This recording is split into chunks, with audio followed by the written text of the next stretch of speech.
Hi everyone, Tom here, and today I'm testing over 20 Steam PC games on the AYN Thor using GameHub. So I'm going to be running them all natively on the handheld itself, so there's no streaming, no remote play here. These games are all installed on the device and running natively, which is pretty crazy when you think about where we're at now with emulation. But I've downloaded a big catalogue of games from my Steam library, and I'm going to be putting the Thor through its paces with this Snapdragon 8 Gen 2 chipset and the 16 gig of RAM, just to see exactly what performance we can eke out of the device. So I'm going to be taking you through what GameHub is, how it works, and why I'm using the regular version over the Lite version, some of the limitations with GameHub, and how to install it as well, a bit of a quick guide, and the testing conditions and settings I used, because it can be a bit of a minefield really with GameHub. You need to tinker on some of the games, so I'm going to share some of the settings I use to get the best performance I can on the device, and also share some resources too on how you can share your results and look at the community settings, sort of compatibility reports and that kind of thing. So before we jump in, I thought I'd give you a quick overview of what GameHub actually is. So it's an Android app you can install on your device to download and play your Steam library natively. So you're downloading the games onto the device and they're playing from it. So there's no streaming, there's no remote play. These are all installed as if you were using a Windows PC. So I'm using the regular version of GameHub for this test. There have been recently in the community some concerns over the permissions it asks for and the privacy related stuff that's going to link in with, asking for your location at all times and access to different things within the device. So quite rightfully that's caused some concerns. That led to the creation of GameHub Lite, which went in and stripped back a lot of that, but there have been sort of reports that the compatibility and some of the performance isn't quite as good as the original GameHub app. But what I've noticed in the last couple of updates is that it has stopped asking for those permissions. So I tested this just before I started recording this video with my Retroid Pocket 5, and I can confirm that it no longer asks for your location and all the other sort of permissions it was going through before. So it allows you to create the account, log into Steam, download the game and launch them without asking for any extra permissions. So potentially they've listened to the community, seen the upsurge in the use of GameHub Lite and done away with all that, because they've got a fantastic app here and it'd be a real shame if people started to move away from it because of those privacy concerns, but it looks like they've addressed that. So in the latest versions of GameHub, that's been addressed. And with GameHub, you do need to own your games, so it accesses your Steam library, so you need to actually own these games to be able to download them and play them on your device. And in terms of the testing conditions today, I'm going to be testing all these games on my AYN Thor Max. So this has got the Snapdragon 8 Gen 2 chipset, 16 gig of RAM and 1 terabyte of internal storage. So that 16 gig of RAM that you get with the Max version is really going to shine when it comes to PC emulation. You can throw more resources at the games and potentially get a bit better performance out of them. And the 1 terabyte of internal storage is going to come in real use when downloading and installing these games, because they all go onto the device itself. So the more storage you've got, the more games you're going to be able to install and play. And in terms of settings, I'm using on the Thor itself. So I'm putting it into the high performance mode, and I'm going to leave the fan in smart mode just because some games are more intensive than others. And if you put it into sport mode, the fan is very, very loud on the Thor in sport mode. So if you've got it in smart, it's only going to draw sort of the fan speed that you need for the temperatures it's pulling in. And I'm also running it in 120 frames per second mode, just so I get the best frame rate on the top screen. You do get a bit of tearing on the bottom, but obviously all the games I'm running on Steam and PC are using the top screen only. So that's only going to be an issue if I'm putting like guides on the bottom or videos or anything else. You just sort of you'll see it on the video throughout, sort of banding across there. But in the real world, it's sort of like tearing as you scroll up and down, or you get content on it. And I've been testing these games for the best part of a week, so I am actually running the previous version of GameHub. So I'm on 5.2.1, but there is a new version, 5.2.2, but I've not installed that because from what I understand, if I do, all my games are going to be uninstalled. So I didn't quite fancy that, but just to make you aware, I'm not running the latest version, but the performance is still good on this one, 5.2.1. And in terms of the games I'm going to showcase in this, it's a real mix, right from AAA, very demanding games, right through to older games or sort of less demanding indie games. So yeah, nice little mix just to show a bit of a balanced overview of what you can expect in terms of GameHub performance on the Thor. Now luckily GameHub is really easy to install and get going with, so it's just a case of visiting the GameHub website, which I'll put up on the screen in the description. You download the APK onto your device and install it. Once it's installed, you'll be prompted to log in. So now this is where you've got to make a decision. I chose to use a throwaway email account to log in. You've just got to make sure that you can receive emails, because you'll pop your email address in and it will send you an email with a verification code. So the reason for that is, I think the less details you give it, the better. And we've had those concerns over privacy, so there's no harm in using a throwaway email. It doesn't really link up with anything. So pop your email in, pop that verification code in, and then you'll be brought into the GameHub app. And it's at that point then you can link your Steam account. So if you find the Steam tab, and the best way again to do it is use the QR code. So get that QR code up on the screen, then get your phone and scan it, and you can log into Steam without sharing any of your login details like your password or username. There's sort of a one-off token really, just to get that account linked to the device. And at that point you're set up with Steam and you're ready to go. So with the Steam tab, you can browse your game library, you can choose what games to install. It's just a simple case of tapping into the game and clicking download, and it will do the rest. Now it's a bit of a mixed bag really with games, whether they will work right from the get-go or if you're going to have to use some tinkering. So to access the individual game settings, you'll want to press the three dots here.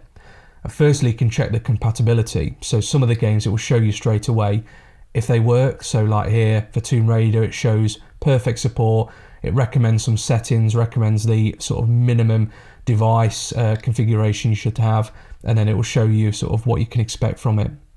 But you can go into each game and alter the settings. So if you press that again and go to PC game settings, you're met with the menu here. So I'll pop up a bit of a cheat sheet on the screen just to show you what I used setting wise to get the best sort of on the road performance really for most games. So I use these settings for most of the games as my starting point, and for probably 80% of them they worked and I got some relatively good performance out of them. So for that, it's the game resolution of 1280 by 720. So you can push it up to 1080 if you want to, but it's going to take more out of the system and performance wise. And on this screen of this size, they still look great even at 720. So I just leave it at that, and you can play around and see what sort of performance you get. So then we move into the compatibility tab on the left here, and this is where the other majority of the settings are going to be. So the first is the compatibility layer. So I left that for the majority of the games at Proton 10.0, the ARM 64X2. You can change that, that's one of the settings you can use, but for the vast majority of the games I tested, I left that exactly how it was. So the next big thing you can play around with is the translation params. So as a default, they'll typically come up as game presets. But what you find, you can get more performance out of the games if you change these. So as you go across, and there's sort of a rule, if you go from right to left, that's going to get more performance. So as a starting point, I've just been going extreme, and it changes all the settings for you at the bottom here. So as you start to go extreme and then work your way backwards if you're not getting the performance you expect. So go down to performance, stable, compatible, etc.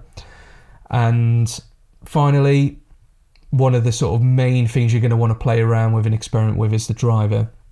So as a default, when you go into these settings, it's going to give you the version 25.00R1 Turnip driver. So that isn't the newest one. You're going to want to scroll all the way to the top, and you're going to see the latest Turnip driver at the top there. So we're on version 26.00R2. So if you tap that, it'll download it for you, and then tap it again just to apply that.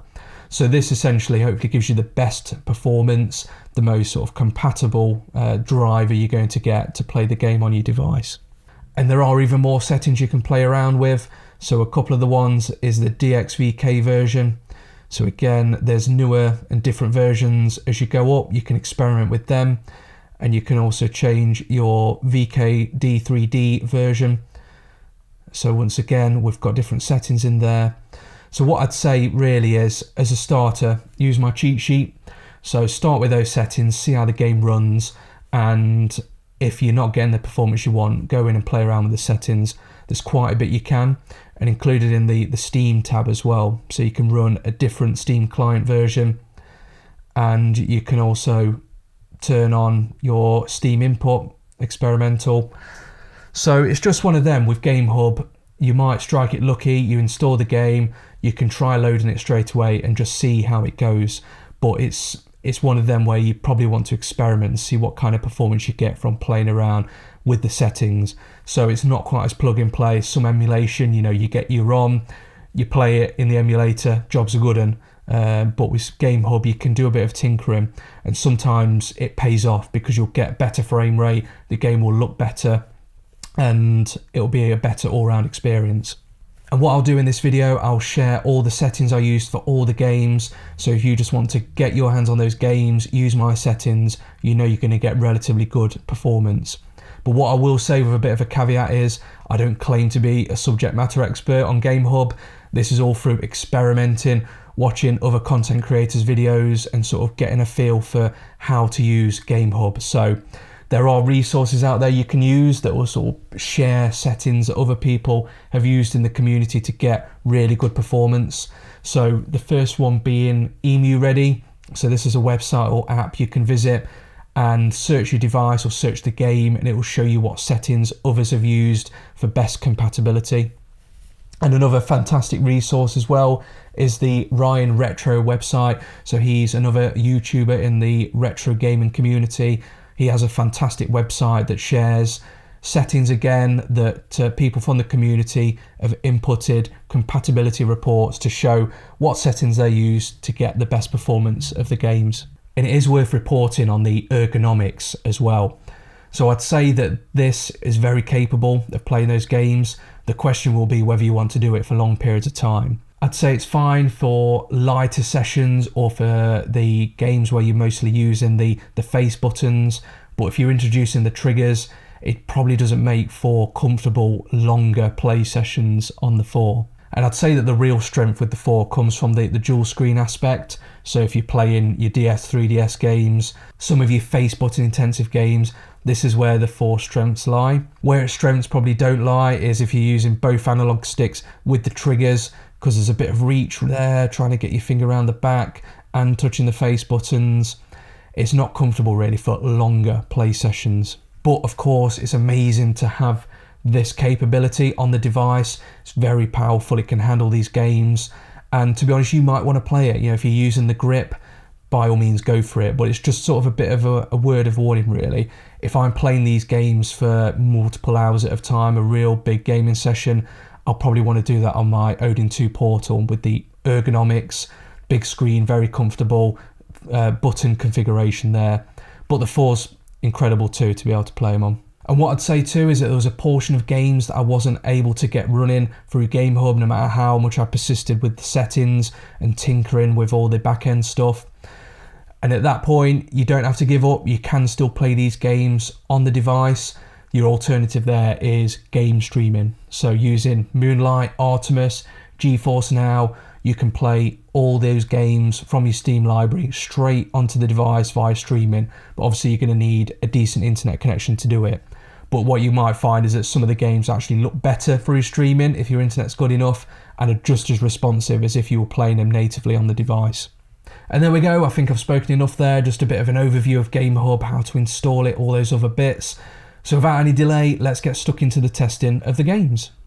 So we've got Grand Theft Auto 5, one of my favourite games, and I can't quite believe we've got this running at this sort of frame rate on the handheld. So we've got a sort of a steady 40 plus frames per second, and I'm using high texture settings as well, so it looks really, really nice. So jumping in the car, see if we get any sort of frame dipping. So we're down to sort of sub 40, a couple of little stutters here and there, but this is very playable. So I was in game for quite a while playing this, and yeah, it just blows my mind that you're getting this level of performance natively. I mean, this is obviously playing straight on the device, so I'd quite comfortably play GTA 5 on here, no issue. And if we're looking at the sort of levels at the bottom there, you can see that 12.5 gig of RAM has been used whilst playing. So of course, having that 16 gig of RAM with the max versions really helping there with the emulation. And we're fully maxed out on the CPU, not quite on the GPU there. And in the game settings, as well as turning the textures up to high, I've turned VSync off just to give it that extra little performance boost. So yeah, GTA 5 running perfectly. And next up we've got Skyrim. So I'm getting a solid sort of between 40 and 60 frames per second when playing this. So we're at the beginning here with the dragon.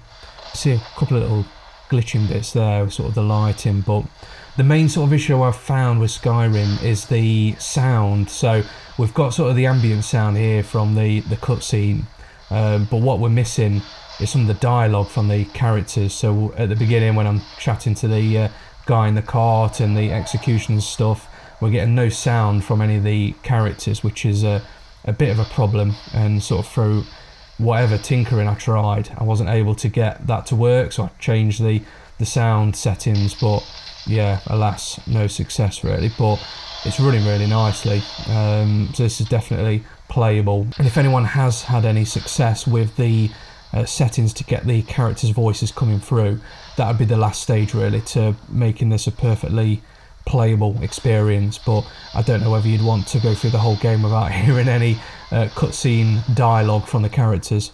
But other than that, it's fantastic. You know, nice frame rate, it looks great, it's playing great. So next up we've got Tomb Raider.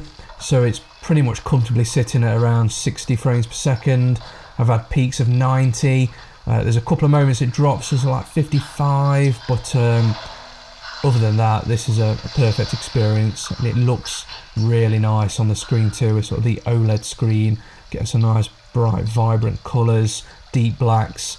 Yeah, this is perfect. I'd definitely play through this one without hesitation. Next up we've got Lego the Skywalker Saga. So I love the sort of Lego franchise really with all the games. So this is one I tried out pretty much straight away. But yeah, I had a bit of a tinker with this one. Some of the settings work better than others, so I did have to sort of change a couple of bits, but I'm getting sort of between 30 and 46 frames per second. So yeah, definitely playable, and it looks fantastic as well, I've got to say. Nice and sharp, textures are really good. So again, this one plays really nicely. You get the odd tiny slowdown here and there, but nothing that puts me off really. It's just very enjoyable. I could definitely play the whole game on the 4. And there's no sort of texture glitching or any sound issues with this. It's just playing really nicely. So after quite a lot of success, I'm inevitably met with some failure, and in this case it's with Mafia 3. So this is one I've really enjoyed on the console, so I thought I'd give this a go on GameHub, and yeah, it's just not working. I've tried dozens and dozens of combinations of settings and none of them work. I just can't get it to boot past this screen here. So we just sit on the Mafia 3 splash boot screen and nothing happens. So yeah, it's just going to be one of them. I'll have to play through game streaming. Next up, we've got another AAA title that I absolutely loved playing on console, and that's Far Cry 4. So this is one I did have to persevere with, and initially it was in my didn't work category because I was getting stuck with sort of the online services.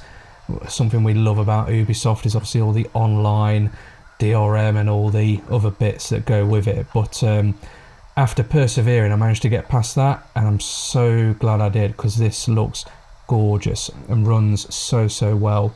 So I'm sort of getting a consistently above 30 frames per second frame rate, sometimes going up to like 45, and yeah, it just looks fantastic. Plays really nice. So I've sort of got past the opening tutorial and done a bit of gameplay, and it's just been a joy. Obviously the ergonomics are, again, you know, we've got the stick down the bottom here and the trigger.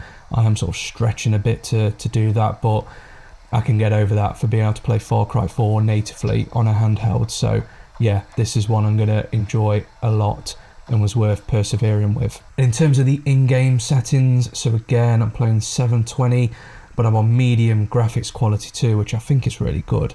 Just considering we're playing on an Android handheld, this is just spectacular really. I'd never dreamed that when I was playing this on the PS4 at home that one day I'd be sat playing this on a handheld with a 6-inch screen. It's pretty crazy. Next up, I'll move into some of the less demanding games, but no less fun. So my favourite chill out game, PowerWash Simulator. This is running on a smooth 60 frames per second, looks really nice, plays great. Yeah, no complaints with this, other than my dirty van here. And as you move into some of the less performant games, you can see sort of on the bottom here, we're getting far less RAM usage than we were on, say, like Grand Theft Auto, and the CPU is still maxed out, but the fan speed has dropped dramatically using smart mode. So I did sort of toy with the idea of using sport mode for everything, but the fan is really loud on the 4. It could be quite distracting if you're not using headphones. So I think smart mode is the way to go, just because it'll up the fan speed the higher the temperature gets. Next up, I'm showcasing brick rigs. So this is a bit of a random one. I'd probably suspect a lot of people haven't heard about this, but this is probably one of the favourite games that me and my son play together. So it's a bit of sort of like a sandbox, Minecraft, Lego type thing where you can spawn in all sorts of different vehicles that are community created and stuff, and it's a really fun sort of like physics type game where you can blow up your cars, blow up buildings and stuff. But yeah, getting a real sort of smooth experience here over 60 frames. It definitely dips when you sort of blow up some of the vehicles, or there's big explosions, that kind of thing, because there's so many parts on all these little cars. They're like made of Lego, so yeah, you get frame drops when they explode, but we normally play this on big box with the TV, and it's very smooth and doesn't feel a lot different to that. So yeah, great little game to play, and Oliver's delighted now we can play it on the go. And sticking with the lightweight theme, we're on to Limbo. So I'm getting a really smooth 60 frames per second. Game looks nice, plays exactly how I'd expect from the sort of PC version. And yeah, lovely little sort of lightweight platformer to play on the go. And of course with these controls too, of just using the face buttons and one of the sticks, it's really comfortable. So it's a nice experience. And of course there's tons of these little gems, you know, sort of like lightweight, maybe indie type games which aren't super resource intensive but will play amazing with the hardware that you've got with the 4 here. So just having GameHub unlocks so many more games than what you would with just sort of traditional emulation. So PC emulation is just unlocking so much more for this handheld. So sticking with the indie theme, next up we've got Formula Retro Racing World Tour. So this is one of my favourite indie racing games to play. It's a bit like of a 90s inspired aesthetic for a racing game. Getting a real sort of solid frame rate here, sort of over 80, 90, 100 frames per second in most parts. And it looks great, like with the colours on the OLED screen and the refresh rate of the screens. Super smooth, looks fantastic, plays really well. I just wish I was a bit better at it, but it's fantastic to be able to play this on the go. It's amazing. So then we move into sort of random games really that I just sort of enjoyed playing a while ago and just thought I'd see if they work too. And this is Garry's mod. So I'm getting a solid 60 frames per second as an average, dropping a little bit occasionally, but yeah, this is where we go into the realms of they work with keyboard and mouse, which I know is not great for a handheld, but I'm sure there's a way through tinkering to get the gamepad support, potentially with the overlay there, but I just haven't really experimented. But yeah, this is working flawlessly. You can do everything you'd normally do, but on a handheld, so we just need to get over the mouse and keyboard thing, but I'm sure there's a way. And on this run of working games, I thought I'd chuck in a few again that I just couldn't get running no matter what settings I threw at them and different combinations. checking online and stuff, I just couldn't get these going for whatever reason. But Hitman Absolution was one. City Skylines, unfortunately, I thought that would have been quite cool to get up and running. Dirt 3 was another one that I couldn't get running. And then, surprisingly, Goat Simulator, because I thought this was the one that you could just go on a phone. But no such luck, whatever settings I've changed, tinkered with, I just couldn't get those games running. So I'm showing all the successes, but there are the few ones in there that I just couldn't get going. So not quite plug and play some of the games, but yeah, the ones that I'm getting running at the minute, I'm really happy with. But these ones just couldn't get past the starting point. So next up, we've got another racing game. We've got Need for Speed Hot Pursuit. So this is another game I love playing on console. I'm getting a solid 60 frames per second out of it, and it's just performing really well. Again, looks really nice, plays really well, the controls are solid, sort of no input latency with any of the buttons and stuff. It's just a joy to play, apart from when I'm crashing into other cars. It's probably a good time to mention the controls. So the vast majority of the games you'll open up and there'll be some level of controller support. So like this one, no tinkering, works fine. But then obviously we loaded up Garry's mod and you saw I was using the keyboard and mouse, which for a handheld is not going to cut it. But so there is the option to turn on the Steam sort of controller function, but on some of the games it crashes it, and it does say it's experimental. So tinkering with that sometimes works, sometimes doesn't. Sometimes they're going to be native game controller support straight off the bat. But yeah, so if anyone has got any suggestions, particularly with Garry's mod and a couple of the other games, so Battlefield 2 I got running no problem, but once again, mouse and keyboard only. So if anyone's got any ideas for that, just let me know. But this one is running flawlessly with the controller, and it looks great too. Next up is probably one of my favourite games of all time, actually, Grand Theft Auto 4. So this I've got on medium texture settings in game, and yeah, very playable, sort of averaging around about 40 frames a second, sometimes getting the odd little dip and dropping below 40, but you know, in a car driving around, it's fine. Definitely playable and enjoyable. And again, like most of the games I've been playing, they just look good. So even though we're at sort of 720 with the resolution and I've dropped some of the textures on them, you know, I'm used to high on my PC or ultra, but down in the mediums and even lows, they still look good on this screen just because it's smaller, and with it being OLED too, the colours are popping, you get the deep blacks. But yeah, I could easily sit and complete this game on the 4. It just looks fantastic, and it's playing really nicely too, so it's just a joy to play. And like most of the games I've been playing, you could sort of tinker with the settings to eke out even more performance. So, you know, if I drop the textures to low or had a bit of a play around with some of the back-end settings in GameHub, I might be able to get a bit more performance. But to be honest, when you get to that sweet spot where it's playing nicely and you're happy, it's not all about tinkering. You know, you want to be able to just get stuck in and play the games, and I could definitely sit and play this with these settings and at this frame rate and the way it looks. It's just a nice experience. And we'll just race through a few games which again are sort of keyboard and mouse only, which I installed just for a bit of a nostalgia trip, and obviously realised they're keyboard and mouse, but they're playing flawlessly. It's just we need to figure out a way to translate that to you know, having controller support. So not so bad for this one. This is Torchlight 2. You can scroll on the screen and tap and interact, so not too much of a problem. But then obviously you've got sort of the buttons are required at the bottom there for spells and attacks and stuff. So another one is Battlefield 2. Again, the frame rate's incredible on that, plays really well. It's just again another keyboard and mouse game. And likewise with Half-Life 2, so there must be a way to play that with a gamepad. I've just not quite figured it out, but performance is really good, plays nice, looks fantastic too. So next up we'll test The Witcher 3. And one thing to note that was stumping me at first was this error message. So every time I was booting it, I was getting this sort of path not found. So I just assumed it wasn't working. But the key here is just to wait. So if you are loaded in The Witcher 3, you've downloaded it, you've put your settings in, booted it up, and you get this, just wait for it to disappear. It takes a bit of time to boot, but that's one thing I discovered through trial and error. So it's worth waiting because eventually that pop-up will disappear and the game will start booting. And just like that, we're in the main menu.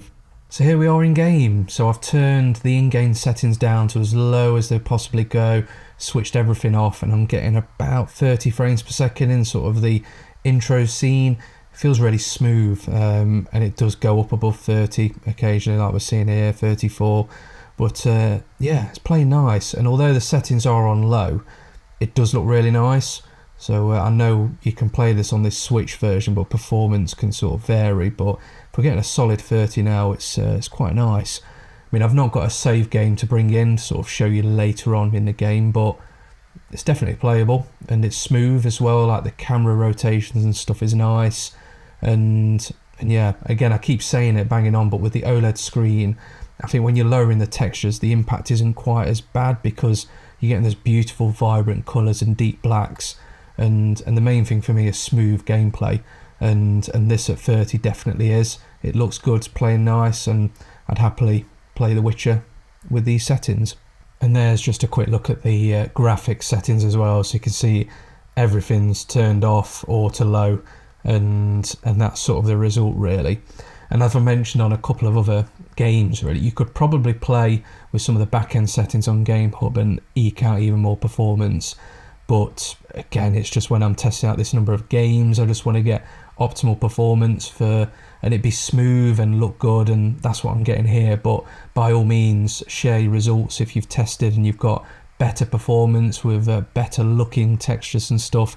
Let me know in the comments. Next up, we've got Fallout 4. So this is another AAA title I absolutely love playing on PC, so I was quite keen to get this up and running with GameHub on the 4. But yeah, so when you're loading this up, you get the sort of the pre-game menu. So I changed the settings to low. I did experiment with medium and sort of played around, but I found the best sort of frame rate you get from the low settings. So averaging around 60-ish and sort of this intro area. And another great thing with the 4.2 with the dual screen aspect is you could load up game facts on the bottom screen and get a guide up as you're playing along on single player. So I thought that's sort of really cool little use case really, if you're playing a single player game like this, having the guide below and being able to search sort of answers to some of the puzzles or what decisions to make at the beginning here of Fallout 4.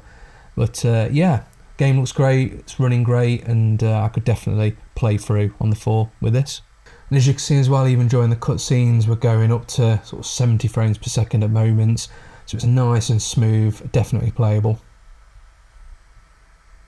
And there we go, that was 20 plus games tested through GameHub on the AYN Thor.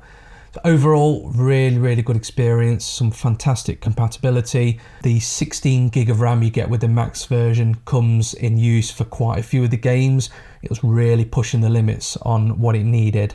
So I would recommend, if you're wanting to play a lot of PC games and emulate through GameHub, or even Winlater, other sort of emulation PC apps, go for the sort of the highest model you can afford, just because you're going to feel the benefit of the extra RAM and the internal storage too, because all the games I showcase on here were installed on the internal storage and I've still got room left to spare. So it sort of shows you that the 1 terabyte internal storage makes a difference, because on GameHub they do have to install on the device at the moment. So you're going to get the benefit there of being able to install lots of games. You're not picking and choosing on what to take with you. You can take everything, your whole catalogue, and have a great time. And some of the highlights really were the heavy hitter titles like Grand Theft Auto 5, The Witcher, Far Cry 4, Fallout 4, all really enjoyable and work great. So you could easily play through those sorts of games on the 4 with no issue. Probably the only limiting factor would be the ergonomics, whether you'd want to sit there for that lengthy period of time and play through those AAA games with the sort of configuration of the bottom analog stick and the shoulder buttons at the top. But then that's personal choice. You know, I was having a lot of fun playing these games on the 4. And your lighter weight titles, it's going to absolutely eat them, like we saw with Limbo and some of the indie stuff like Brick Rigs, and very good performance. And there'll be lots more, you know, everyone's got their own sort of favourites. My game picks there were quite eclectic, you know, a bit of a random mix of sort of high performing games and lower end stuff. But yeah, hopefully it's giving you a an overview of the type of performance you can expect. And obviously this is the same chipset as the Odin 2 Portal and the Odin 2. So if you've seen this and you're seeing games that you really like and you've got those systems too, you know it's going to run quite similarly on those handhelds as well. Probably one of the limiting factors as well with this form factor, you know, it's a sort of slab light, sort of thin thing, is the thermals. So that's why I'm running the fan in smart mode, just to try and keep the thing cool in sort of those quite intense gaming sessions. But yeah, so overall fantastic experience, and it's another capability of this device which still blows my mind. You know, the fact I can put on Grand Theft Auto 5 on the top screen, have the guide on the bottom screen, and be playing that natively on the device, not limited by internet connection with game streaming. You know, I could be up in the sky on the plane playing Fallout 4. It's incredible. If you want to see any more games tested, or you want to see other systems tested, I'm considering a Switch video. So if you'd like to see that, drop me a comment below and let me know what games you'd like to see tested on the Switch or other systems, PS2, GameCube, just an overall test on the device. But I've got to say I'm super impressed with this right from the DS, 3DS emulation all the way up now through GameHub and PC.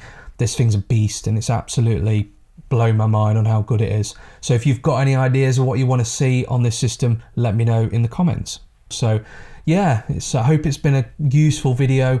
If you have enjoyed it, consider subscribing for more of this type of content, and at the very minimum, if you like the video, it'll really help out the channel. But I appreciate you watching. Thank you so much, and I'll hopefully see you in the next video.